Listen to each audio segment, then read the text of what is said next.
2020 on the subject. For the avoidance of any doubt, our alliance is an entirely Nigerian initiative,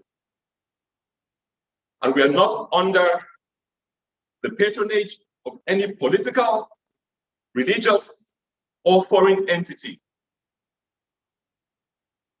Similarly, our position is not to condemn or question any decision freely taken by private individuals.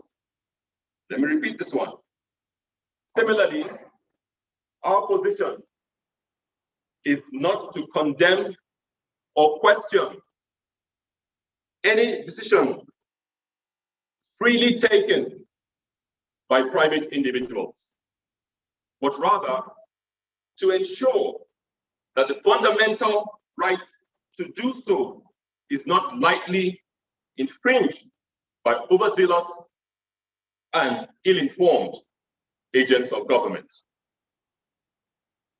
This press conference is called specifically in response to the pronouncement by the governor of Edo State, His Excellency, Mr. Godwin Obaseki, that, quotation, from the second week of September, people may not be allowed to worship in churches and mosques without showing proof of their vaccination cards at the gates, end quote. Making this announcement while flagging off the second phase of COVID vaccination in Edo State on Monday, 23rd of August, Mr. Obaseki had further warned that, quote, government will work with security agencies to ensure full enforcement of the measure, end quote. We consider the statement by the Edo State governor an exceedingly outrageous, insensitive, and excessive response to the COVID-19 situation, both in Edo State and in Nigeria at large. The statement has no basis in law, logic, science, or ethics.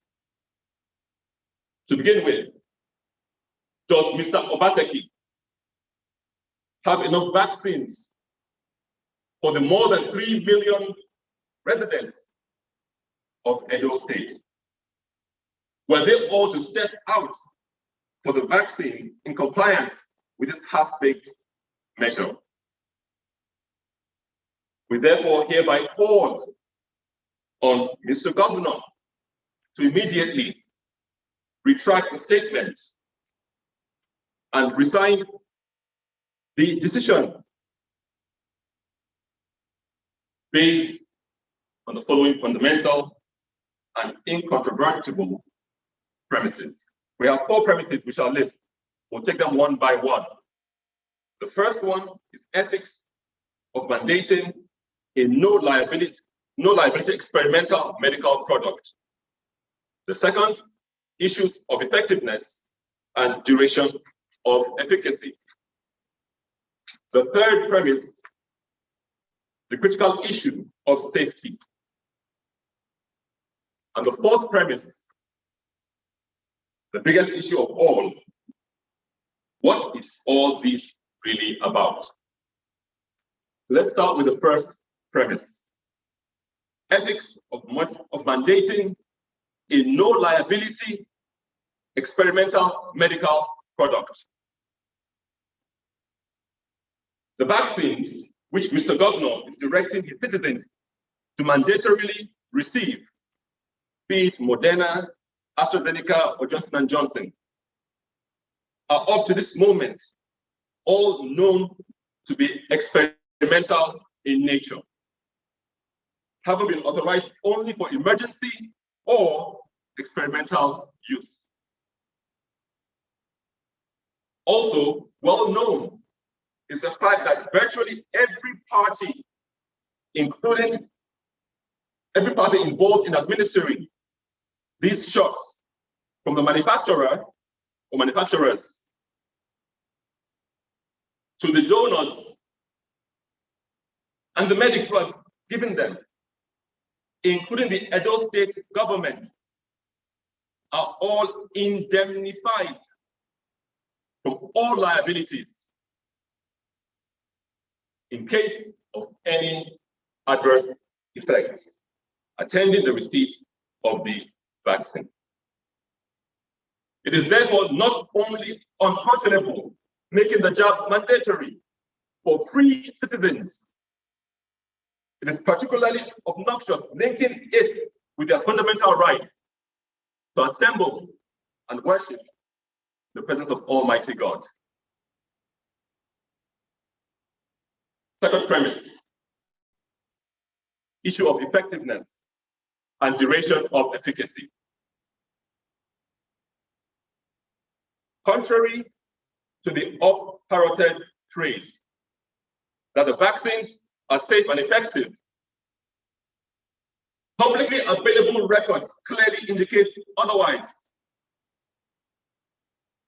For instance, it is no secret that Gibraltar, the country of Gibraltar, which literally 100% vaccination status, has become the world's COVID-19 capital and is rated at the highest level 4. A recent advisory from the US CDC, Center for Disease Control, things to stay off Gibraltar. And that because of the even fully vaccinated travelers may be at risk for getting and spreading COVID-19 variants. End quotation. The same situation of extremely high infection rates in highly vaccinated societies and communities is infamously repeated in Seychelles and Israel. In theory, these territories should have hit herd immunity, in theory.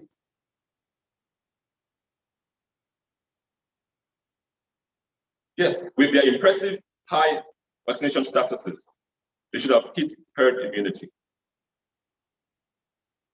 Even amidst a tough political climate which compels him to extol the virtues of vaccines, Israel's Prime Minister, Naftali Bennett, still had to concede that quotation. We don't know exactly to what extent the vaccines help, but it is significantly less. We all hope to see a slowdown, but the facts at the moment are that there isn't a slowdown. Not here, and not around the world. End quotation. Israel's Prime Minister. Results from actual scientific studies have, however, been less equivocal than the words of a politician. A new CDC study shows very clearly that 74% of people infected with COVID in Massachusetts, the United States, were fully vaccinated. While the preprint of a paper published in The Lancet, the prestigious medical journal, of August 10, 2021, by the Oxford University Clinical Research Group, found that vaccinated individuals carry 251 times the load of COVID-19 viruses in their nostrils, compared to the unvaccinated. While all these convincingly corroborate predictions made by several experts on the possibility of the vaccine making the vaccinated more vulnerable to the disease, there are mechanisms such as pathogenic priming, antibody-dependent enhancement. Vaccine proponents have kept dreaming up new and frequently contradictory theories to explain the embarrassing situation. In a similar vein, several well-respected experts, including Robert Malone, inventor of the mRNA vaccine technology. Robert Malone, inventor of the mRNA vaccine technology. Luc Montagnier, Nobel Prize winner for medicine. And Gert B. Bosch, top executive in the vaccine industry. They have passionately warned of the possibilities of the virus progressively mutating to more deadly variants under selection pressure of mass vaccination in what is now known as immune escape. Even though these predictions are now plainly playing out right before us, with the emergence of new virus variants of concern, vaccine pushers continue to operate in denial, desperately concocting some exotic alternative narratives to fit the data. In any case, such incontrovertible data of the vaccines not having any discernible benefits to either individuals or the general public have formed the basis for emerging exasperating guidelines requiring fully vaccinated people and communities to continue a religious observation of COVID protocols, such as masking and social distancing. Based on this very apparent lack of sustained effectiveness of the vaccines, several first world nations are already talking of booster third doses. The government of the United Kingdom, however, has admitted that there might be no end to the number of boosters, doses that would be required, and consequently announced a new policy requiring the country to move away from legal restrictions and allow people to make their own informed decisions about how to manage the virus. Still in that country, the UK, the head of the Oxford Vaccine Group frankly warned at the parliamentary panel a fortnight ago that herd immunity for COVID-19 is a mirage that can never be attained. I repeat, still in that country, the UK, the head of the Oxford Vaccine Group frankly warned at a parliamentary panel a fortnight ago that herd immunity for COVID-19 is a mirage that can never be attained.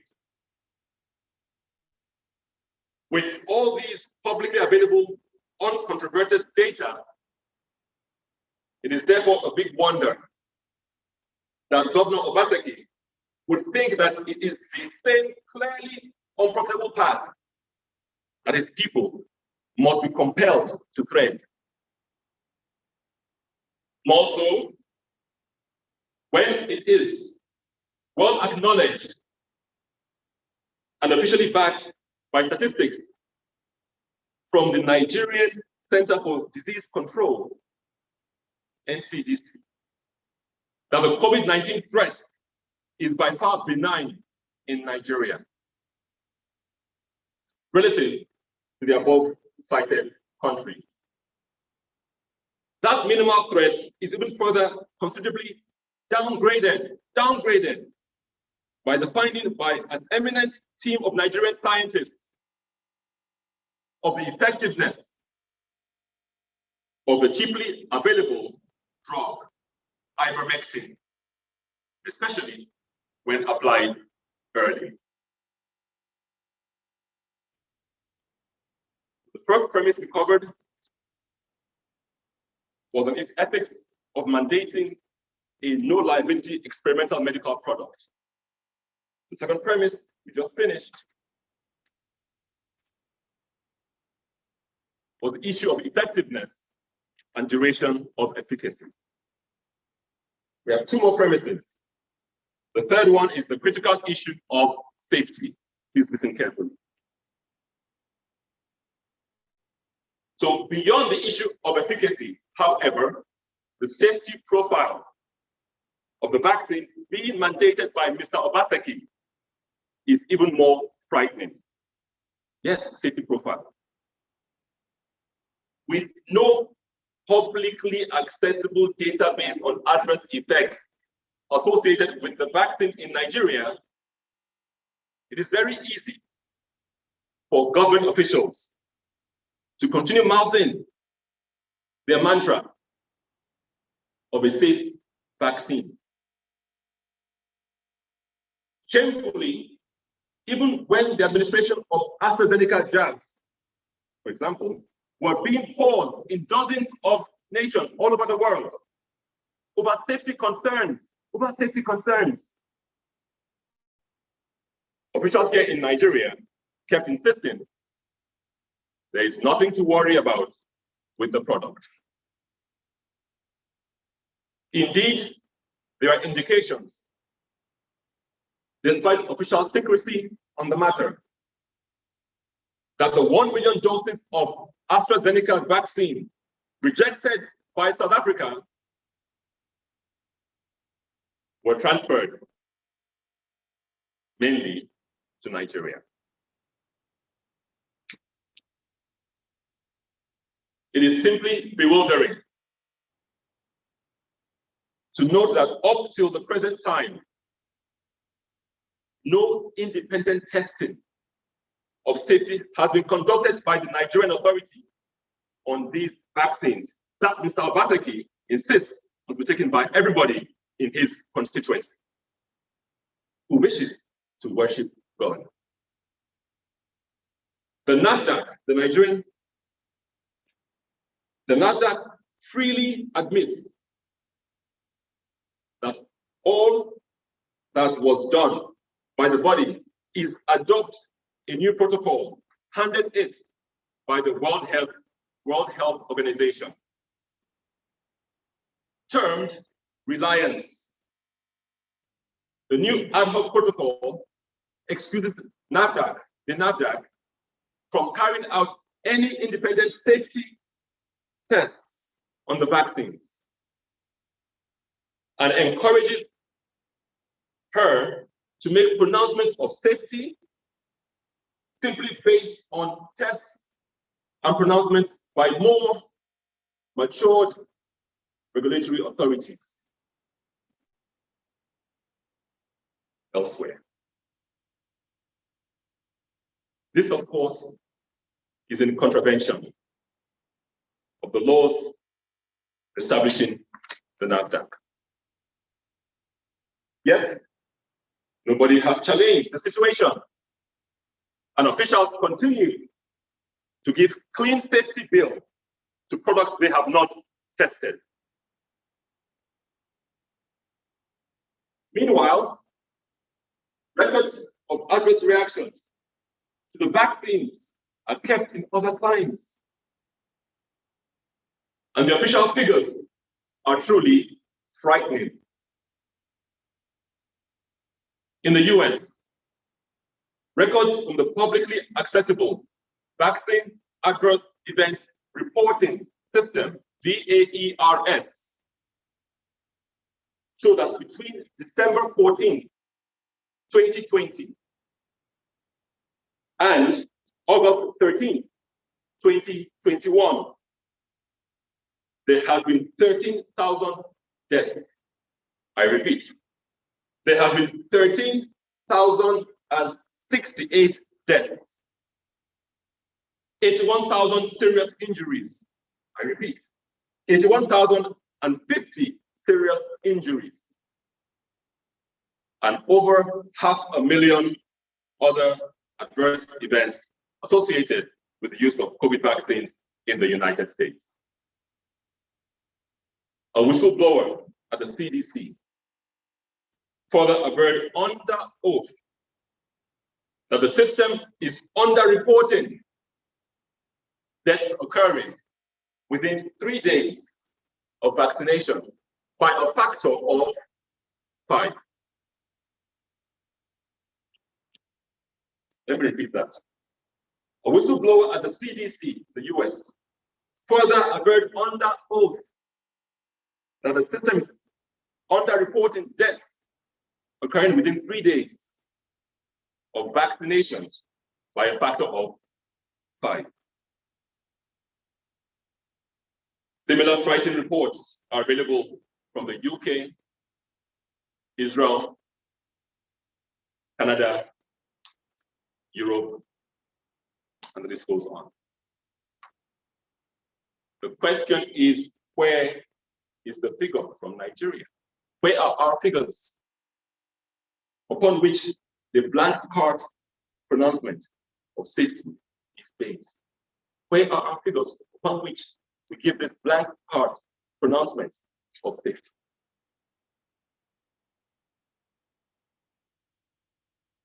It should be noted that the discussion so far has been limited only to acute effects. No one knows for sure at this early stage what the mid and long-term effects would look like.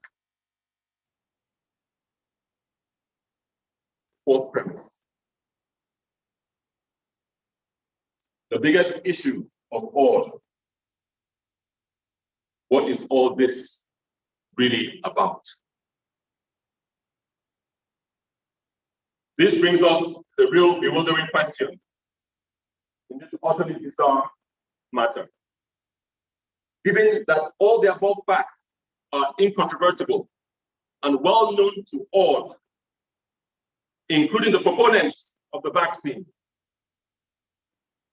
why are they nevertheless pushing it so hard and playing blind?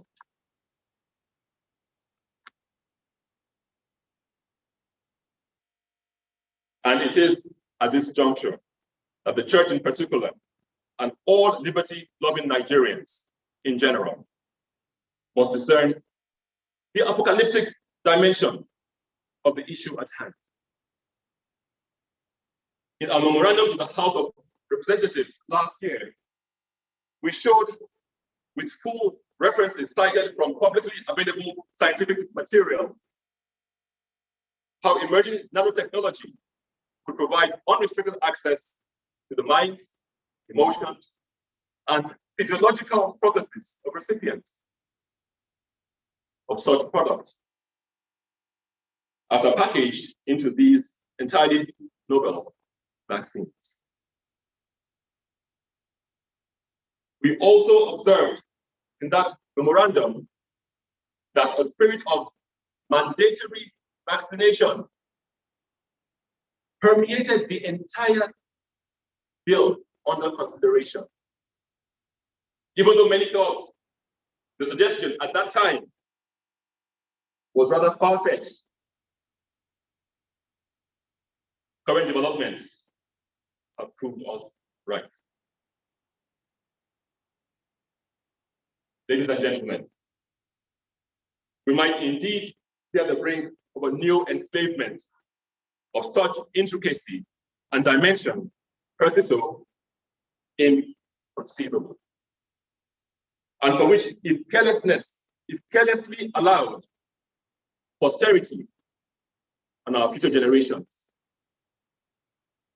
would never forgive us. We would like all Nigerians to realize that there is a huge gap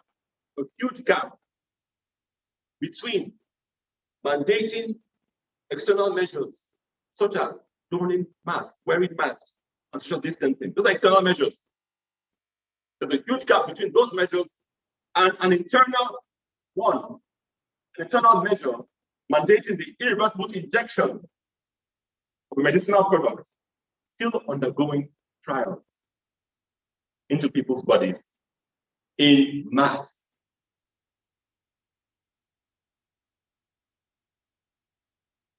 It is therefore of utmost importance that Nigerians across all ethnic and religious divides arise to oppose this illegal, reckless, and extremely dangerous move announced by Edo State Governor. We cannot afford to treat this simply as an Edo State problem or matter. We can be sure that the globalists behind these moves are only testing the waters with Edo State. And that similar scripts have already been crafted for other governors to spill out in their respective states. The time to firmly resist these dastardly moves is now. Thank you for your kind attendance. We'll pause for a moment, do a sitting arrangement, and we'll take questions. Other members of the Alliance will be in attendance. Thank you.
Right, welcome back. We want to thank Dr. Patrick Jewere immensely for that very erudite, well-referenced presentation.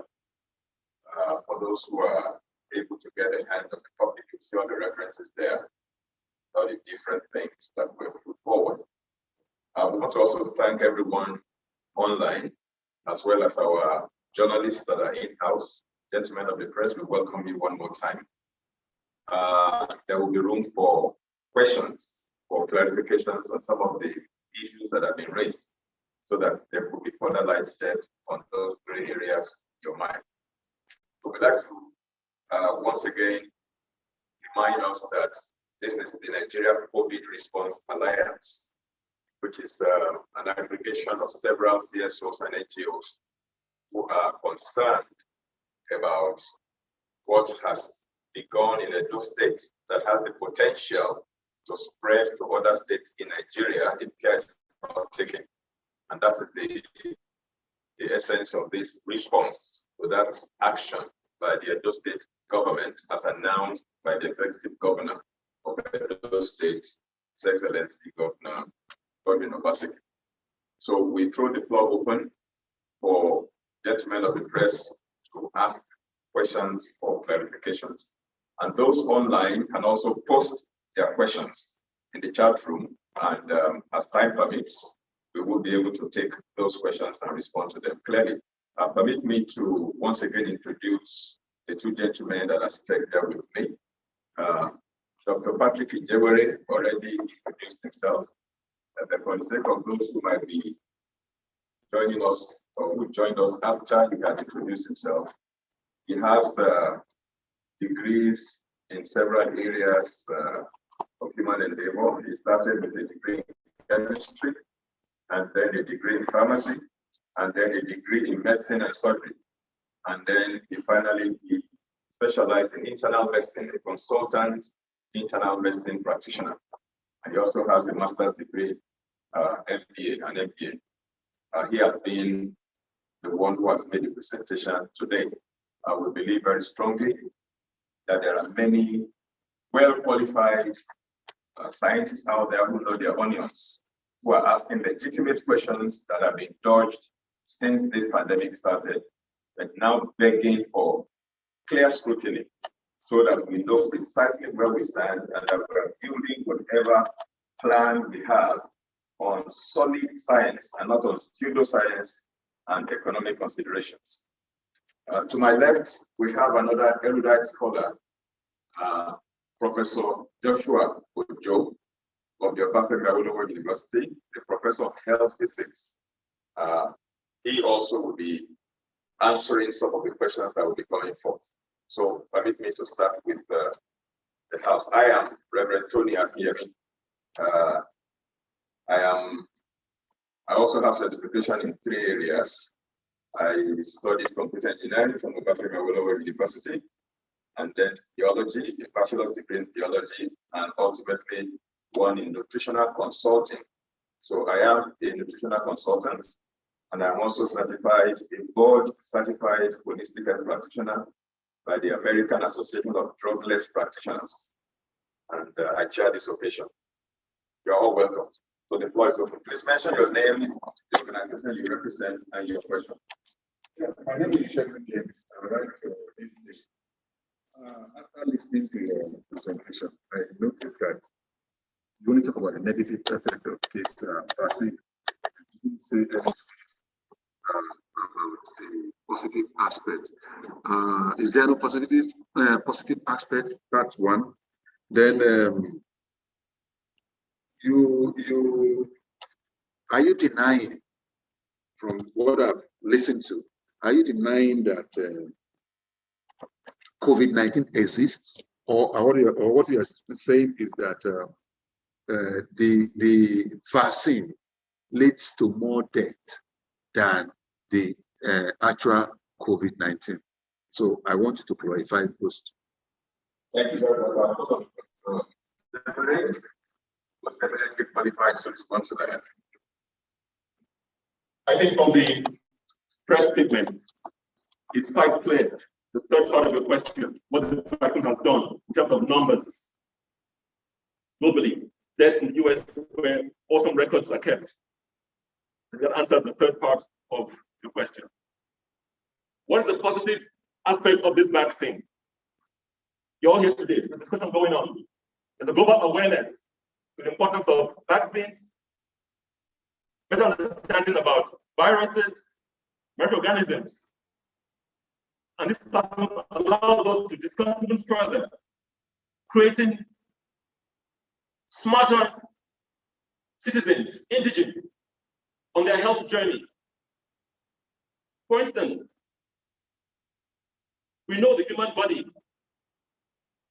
contains over 30 trillion microorganisms inside of it, which include viruses, bacteria, fungi, and more.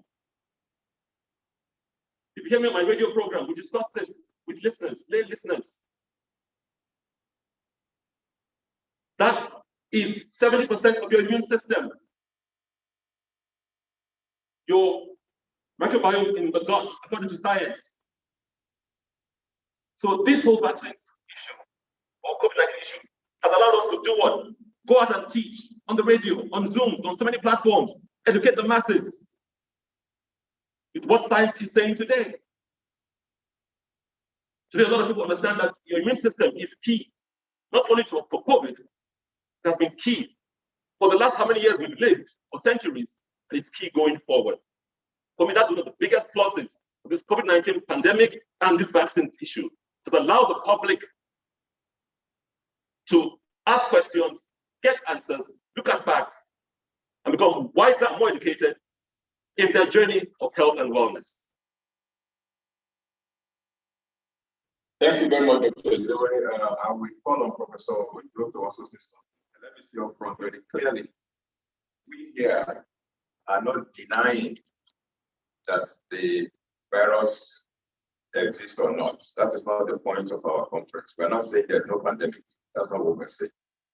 But we're saying that, yes, there is something that is killing people out there. Nobody's denying that fact. But what we're saying is that there are different ways to respond to that challenge. Vaccines, as have been proposed, happens to be one of the many ways to respond. But we have been made to think and believe that that is the only way to go. And even though the vaccines out there right now have not yet been proven to be the solution to solve this problem, yet we are being railroaded to all travel on that route. We're saying that is not correct.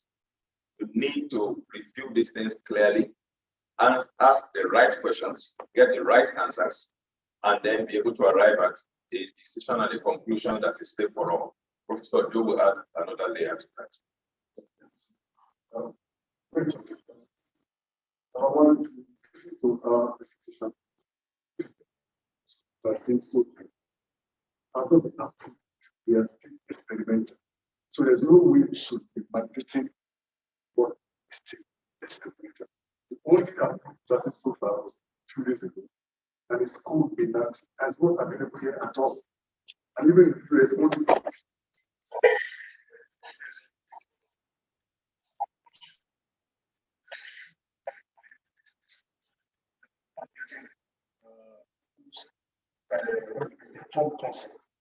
you ask them if they know nothing good at all with vaccines, there could be their products. But our point is that you shouldn't mass application of vaccine doesn't make sense, honestly. So there could be people who are particularly vulnerable, might be. So they're not to say everybody must take it, even though there are abundant evidence that the thing is having so much adverse effect. We close our eyes to those things. It's not right. I believe that summary is clear, that it should not be mandated. There are people who, based on what they know, believe that it will benefit them. They are free to take it if they want to. Those who believe that it may harm them or they don't have sufficient proof that it will help them, not be forced to take it. That's our position. Let everybody take their decision on the merit of available information to them and their personal convictions based on their human rights and constitutional rights.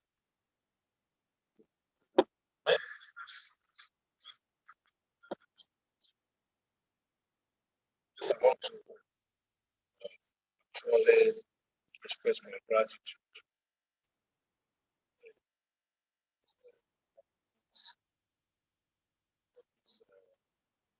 Response.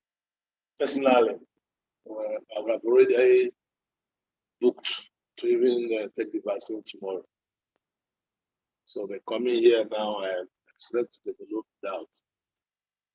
But my only question, one of the questions I want to ask is beyond what you are doing now, do you consider legal action? Because I know that an issue of human rights, you don't have to force somebody to do what he doesn't want to do. Of course, I also know that it's now a condition. You want to travel to certain part of the country, you must show evidence of vaccination. And secondly, is the issue of alternatives. The Reverend said something that it might be one of the remedy, if I get it correctly. What other, from your research, your work, I am happy that people are talking are not laymen in this case. So what other alternative will you be advocating for those who may not want to take the vaccine but being forced as if the vaccine is the last alternative? So what other alternative will you be advocating? Then thirdly, sir, is that particular issue of the way government is handling this. You talk about data. I read of a professor from UI that have taken the vaccine. They have been fully vaccinated. He was to travel to abroad, and during this protocol, you have to do tests. So the test showed that he was positive, and from there, after 2 days, he died. So you are aware of the professor. Now, can't we push? Since there is no, some of these things are not actionable. I remember when the Pfizer tested the meningitis drug in Canada about 10 or 15 years ago. There was repercussion and they paid damages. So, and from what you said now, it came to me that there is no liability. Nobody, you cannot hold anybody liable if there is anything went wrong in this case. So I want to find out from your end, are you pushing this narrative into our government? So that, because if you can hold the manufacturers, even if you are testing, they won't be able to stay, and they will be able to be more careful rather than to push it the way it's being pushed now. Thank you very much. Thank you very much for your questions. That's very well. Let me begin with the third one. The government is fully aware of the fact that no one can be held liable, not the manufacturer, not the donors, not the distributors, not the medics, not the government. In fact, the Honorable Federal Minister of Health in Nigeria, and is all over the place on social media, admitted that he was made to sign a document to indemnify the manufacturers and the donors before they shipped the first batch of vaccines to Nigeria during the first quarter of this year, earlier this year. He said that on camera and it's all over social media. So the government is aware that nobody can be held liable, unlike the one that happened in Kano with Pfizer. They know that, and that's one of the things we are saying. If nobody is going to be held liable, and I'm responsible for my body, why force me to take something I can't hold somebody liable for? It's unquestionable, it is not right in every sense of the word. So there's no need for us to educate government. Then the second one is the issue of education.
ọ̀gá mo ti lọ sàn torí ètò ọ̀dọ̀ àti lọ́dún àjọ fẹ́ ṣiṣẹ́.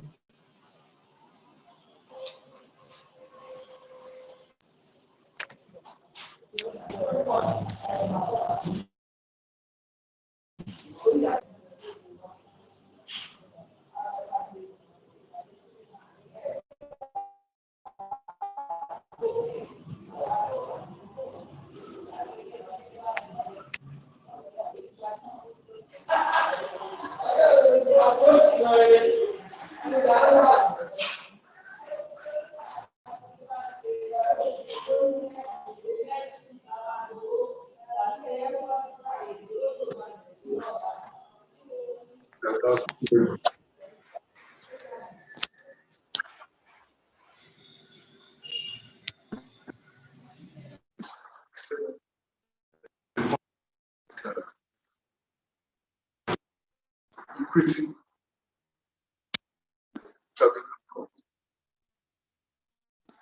Don't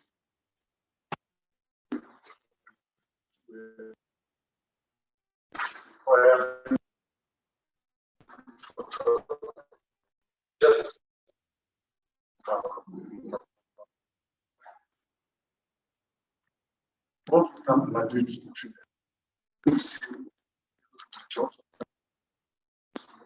Almost you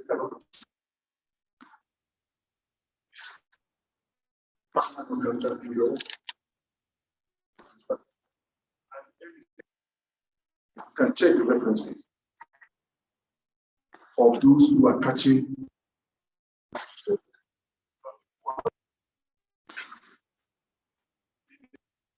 it's called breakthrough disease. Who are fully vaccinated and getting more hospitalization. That's one this church come to no warrant. And on the issue of alternatives,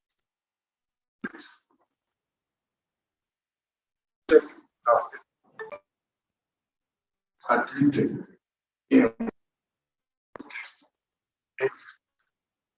they are following protocol called, which I find it even that way themselves.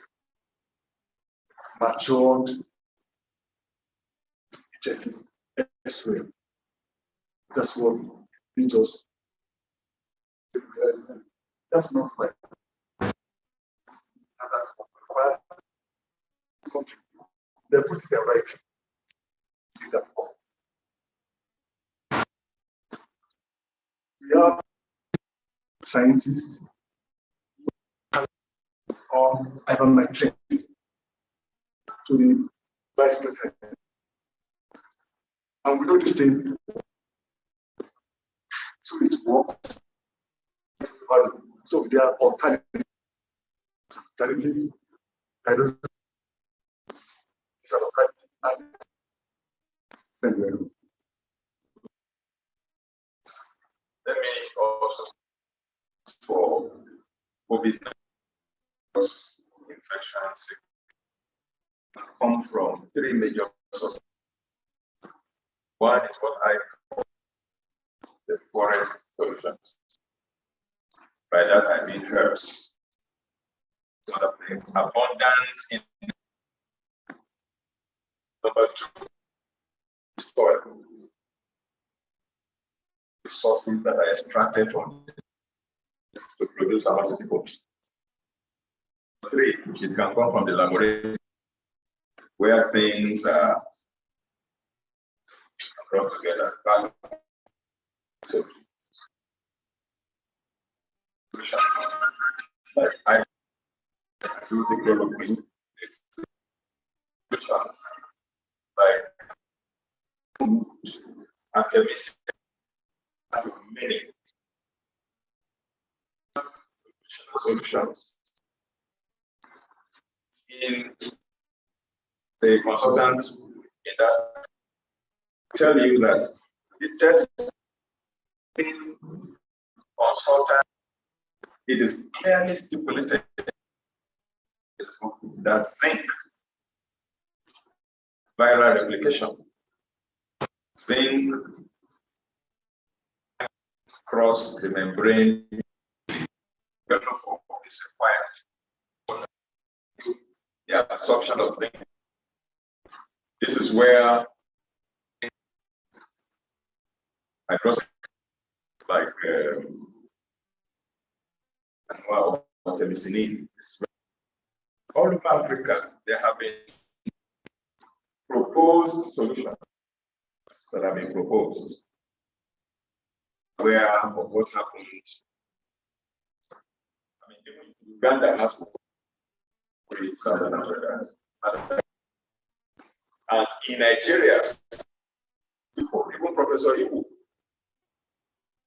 has come up with his own proposed because they see clinically tested in approval for use. That our looking away from all of this, we must all go from the laboratory where we are clay and we are not infrastructurally.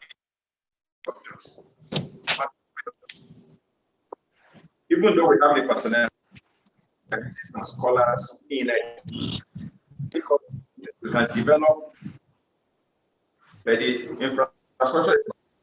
I have a personal friend who has developed his own version of vaccine that is not an mRNA, a traditional virus. His research, trials, and approval. We are saying that yes, people should be allowed that they want. After there, we have seen people be vaccinated, still got sick. Some of them even died. Vaccinated have died.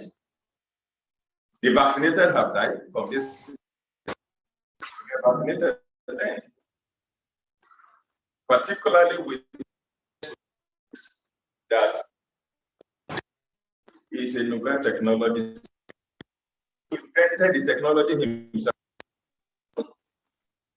As please don't use this technology for vaccinate them. Who invented it is speaking. Who is marketing it, saying, who should I listen to? Better. Now, this technology, the new mRNA technology, the research for 20 years, all the documented and publicly. You can go to CDC to find all the publications there. The trials that were done, they failed. They didn't work. Right now, the whole world is into enrolling in a trial. It's unfair, it's unscientific, probably criminal, to put it bluntly. And we are shouting, this should not be allowed to continue in our audience. We have our human rights. We can make our decisions and choices. And by already vaccinated, why is he afraid of your going out there right now is that the threat to the vaccinated.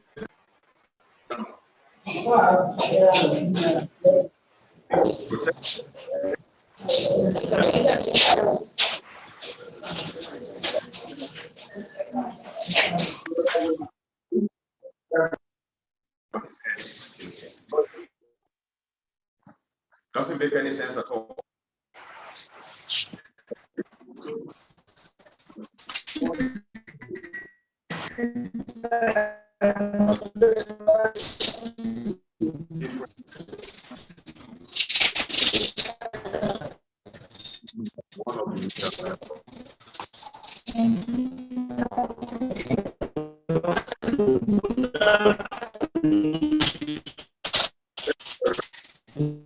I have asked a question in the past that if Africa, the only continent on the planet, or let me narrow it down for Nigeria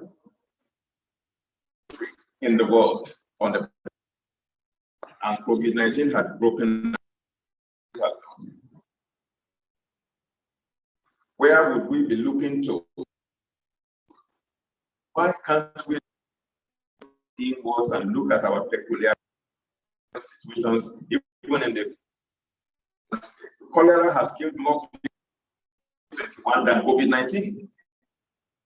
Hearing this hue and cry about cholera. Hunger has killed more people in Nigeria this year than COVID-19. Terrorism and insecurity has claimed more lives in Nigeria in 2021 than COVID-19. Why are we not mobilizing our resources to tackle our peculiar challenges? Why are we cutting and pasting? We look at what happens in other climes, which is different from our own.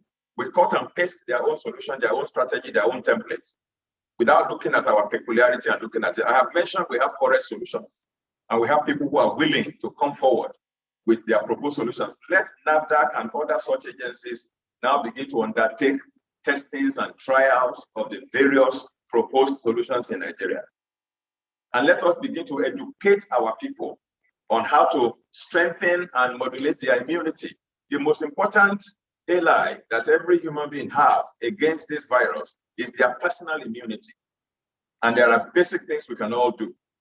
Sunshine exposure is a good one. We are blessed with abundant sunshine in Nigeria.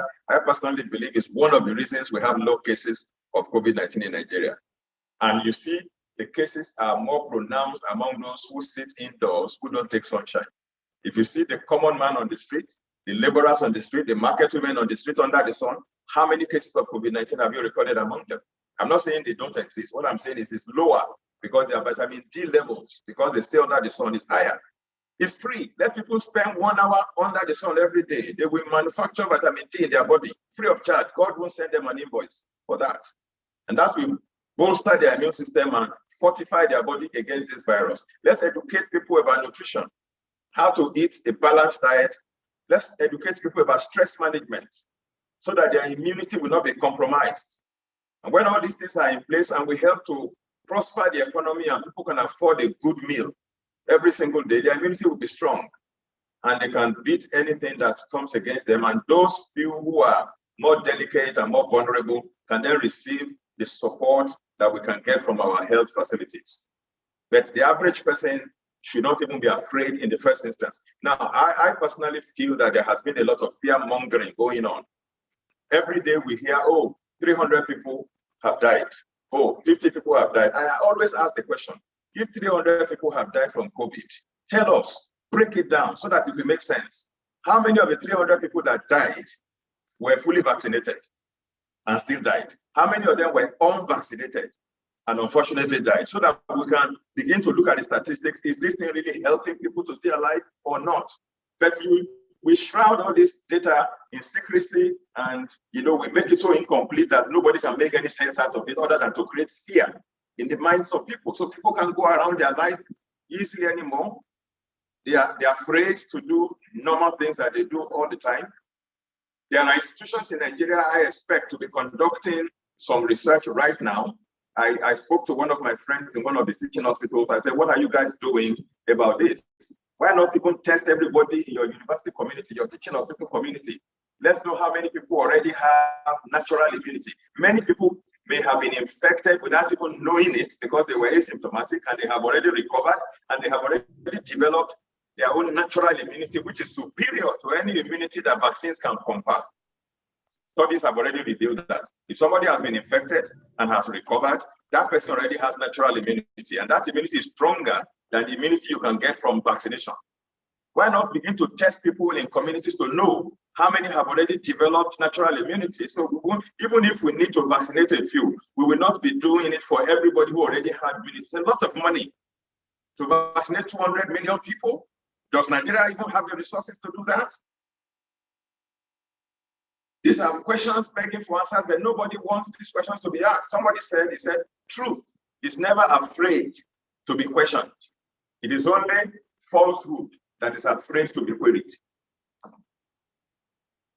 Thank you very much, sir. I don't know if simply and the area of the minute. We need to really emphasize this arena. Many of us are walking around with damaged, poisoned, weak immune systems, evidenced by the ailments that we have, from diabetes to high blood pressure, autoimmune conditions, to the bad boy of cancer. This is simply saying that your immune system has been compromised. So start to rebuild that system. The things you're doing, nutrition, huge, lifestyle, massive, things you're doing that are damaging your immune system, have damaged it already. Learn and stop doing them. Switch the gear. Take the brake pads off your immune system. Let it work like it's designed to do. I can tell you a personal story of myself. As an asthmatic, age 11, diagnosed here at Luth by Dr. Okewo. Had to go for shots almost every week. Age 39, in the US, met a colleague who gave me some wisdom, unconventional wisdom. I made massive changes to my nutrition and my lifestyle. 15 years, no asthma episode. Let's begin to understand. That's where the dialogue, that's where the doctor should focus on. How do we get this system to work for us? Again, because it has worked for us for decades. Take the brake pads off your immune system. Nutrition, lifestyle, mindset, even the environment also. We're putting things into the system that are damaging it, that are poisoning it. Education is huge. It's available for anyone who wants it, including our medical personnel. Medical schools need to infuse amounts of nutrition in the curriculum. Doctors need to be more aware of how to retake that immunity back. Stop damaging our immune system. And then do things to augment it with nutrition, with herbs, with supplements. Preferably plant-based supplements. Just a few words added to the conversation. What to do. And it's very important. There were predictions before all this mass vaccination started. And these are not by entities. You are the Nobel Prize winner in medicine who worked on HIV. Look, Montaigne. There are people who are vaccine insiders like Gerd Bosch. You are the guy who invented the mRNA technology himself. You can't say these people don't know what they are saying. And they predicted that if we go this way, we are going to have all these variants. It's called immune escape. There are two theories then. But now there shouldn't be any argument, but evidences are clear. We are getting new variants and we are going to keep getting them if we continue along this path. So I believe we should not go this path. It's evident. Israel now the third shots. And from our statement, please check our statement. The guy who addressed the head of the Oxford group, in England, addressed the parliament 2 weeks ago, said this is not the way to go because there's no end to the number of boosters you need. Now they discovered that you need the booster every 6 months. Where would that lead us to? There's no, that's no solution. So let's tell the governor, Asake, and those who are waiting in the wings to copy suit that this is not the path to go. Thank you. Thank you, sir. It's also instructive to note that in May of 2020, I did a video that went viral there. And I predicted that this virus we are dealing with is an RNA virus, a single-strand virus, which mutates readily. I predicted that if we go the way of vaccine, we will be needing boosters every 6 months. May 12, 2020 was when I made that video and predicted that, even before any vaccine was released. No vaccine had been released at that time. But because somehow we understand aspects of the behavior and the nature of these viruses, we could tell how things will play out. And that's exactly what is happening right now. Some countries are even saying people might need up to 5 booster doses along the way. and we don't know where that is going to end at the end of the day. Any other question, please? I've been looking through the chat room. Essentially, there have been comments and no questions per se. Somebody is suggesting that we need to decide on our action plan, the plan of action. Another person says, this is the first time I hear professionals speaking good sense regarding this pandemic. Due to our peculiar environment, develop our own remedy. What our universities and our countries for. Another person says, we need our own homegrown solutions to see the light of day. Why are our leaders suppressing these solutions that are proven to be effective over time? How can we convert our talks and seminars into action?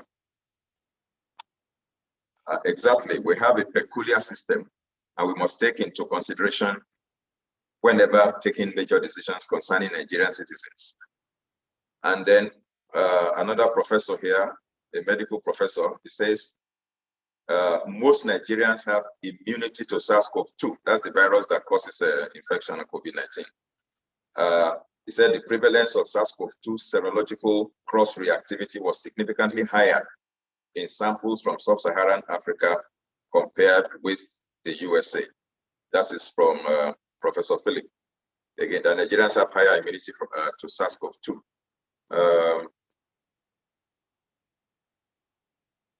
Okay. There are different comments right here. Somebody says, I do not support the submission of the adopted governor, but it seems the NCDC has given very little option to maneuver. If truly the vaccines can slow down infection, then serious solutions need to be. I think what once it can't slow down infection, then serious solutions need to be applied. Of course, if we go by the traditional vaccines that we're used to, because what we have experienced, that I have experienced personally since this pandemic started and we started speaking out, is the fact that the moment you ask legitimate questions, you are labeled as an anti-vaxxer. And then an attack, a frontal attack is launched against you. I want to say categorically, personally, that historically, vaccines have been there for years. And there are previously, before this new technology came on board, 5 categories of vaccines that existed in the past. This one is the 6th one and is an entirely new technology that had never been used in humans before. This is the first time it's being used in humans. And this is the first time that a vaccine does not have anything to do with a live microorganism in it. In the previous vaccines, they will attenuate the virus, that is, weaken the virus, and use it to make a vaccine to elicit immune response. That's one type. The second type, they can actually deaden the virus, kill the virus, and use dead viruses. That's the second type. The third one, they could use fragments of the virus to make the vaccine. The fourth one, they could use toxins produced by the virus. That's called a toxoid vaccine. The fifth one, they could use antibodies harvested from people who have been infected and recovered, and use that to make what we call a passive vaccine. Those were the vaccines that all of us have been used to in the past. And it takes a minimum of 4 to 5, 6, 7 years to complete all the testings before human beings are allowed to take them. Now, this technology that is new, that has never been used, was tested for less than 1 year. You can fast track production. You cannot fast track trials. You cannot fast track testings. We're talking of human lives. There is no data anywhere to establish the long-term implications of these vaccines. Nobody can say for a fact, not the manufacturer, not anybody can say in 4 years' time, in 5 years' time, this will be the effect of these vaccines, because there's no data anywhere. So people should not be railroaded into taking something that is still hazy. Everybody should be given the power of choice to decide to be vaccinated or not to be vaccinated. That has been our position. Thank you very much. Since I don't have any question left, somebody here says, I hope we have the press men and women from major media in the room so that they should make this thing to go viral. Now, vaccine. Somebody's asking, does this vaccine prevent or kill viruses 100%? Now, let me explain. All the previous 5 types of vaccines that I mentioned before, they were designed to achieve certain things. Number one, traditional vaccines are designed to prevent infection. Somebody is vaccinated, that person should no longer be prone to infection from that same microbial agent. Number two, vaccines are designed to prevent transmission. A person who is vaccinated should no longer be transmitting the disease-causing agents. Number three, vaccines are designed to prevent hospitalization. And number four, maybe death. But these COVID vaccines are not doing these things. They don't prevent infection.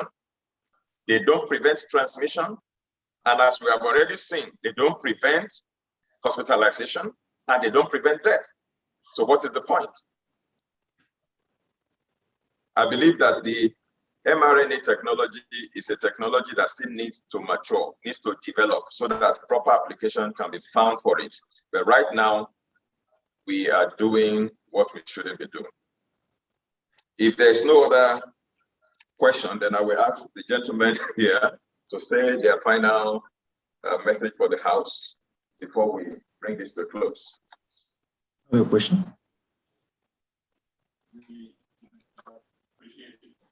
Audience have allowed us come into your homes, your offices, listen to us. We're not here to fight any particular person. We're here to clear the record. We're here to bring awareness. We're here because we want us to do this thing in a proper way. With its logic, with its science.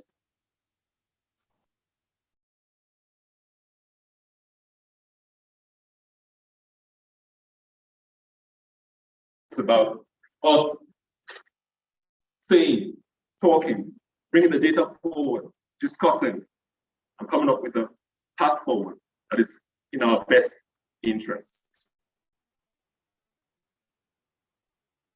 The vaccine mandate, vaccine everybody, or to vilify those who don't get vaccinated is not the path we want to follow. Thank you. Well, thank you very much. I would like to believe that the capacity that is doing has been in with a good mind. And I hope with the information we are bringing out, which are verifiable, which are things you can check, then we open literature. We hope that himself and others like that will check this case for themselves. And let me also add to what you said earlier on, private association. We don't have any funding from anybody whatsoever. Spontaneous is entirely Nigerian. And we believe we have done our bit with this press conference. So people have been asking, what should we do next? Should we be taking whatever? It's up to the rest of Nigeria. The Lord has given us this opportunity and we have played our own card. We hope that people pick up from here and do what is their constituency, to do what they are part to do. And then we can get to the end of this and move forward. Thank you very much. Thank you, sir. My final take is that I also believe that the position that people hold on this subject is defined by the amount of information available to them. People take decisions based on information available to them. And that's why we feel that we must bring the other side of the coin out. People have been inundated with a narrative that only shows one side of the debate. This is the other side of the debate, and that is to help everyone to make informed choices and informed decisions. And we also want to appeal to all and sundry to take it up from here. Our gentlemen of the press, it's over to you now to make this information available to the public. Different agencies and groups, it's up to you to know what to do with this information. I believe that this will help Nigerians to be well informed and to have a balanced perspective on this subject matter.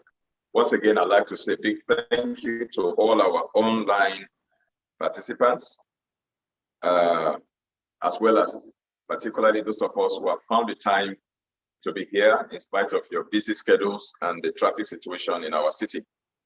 We do not take it for granted. We appreciate your coming, and we thank you very much. Say God bless you. Thank you.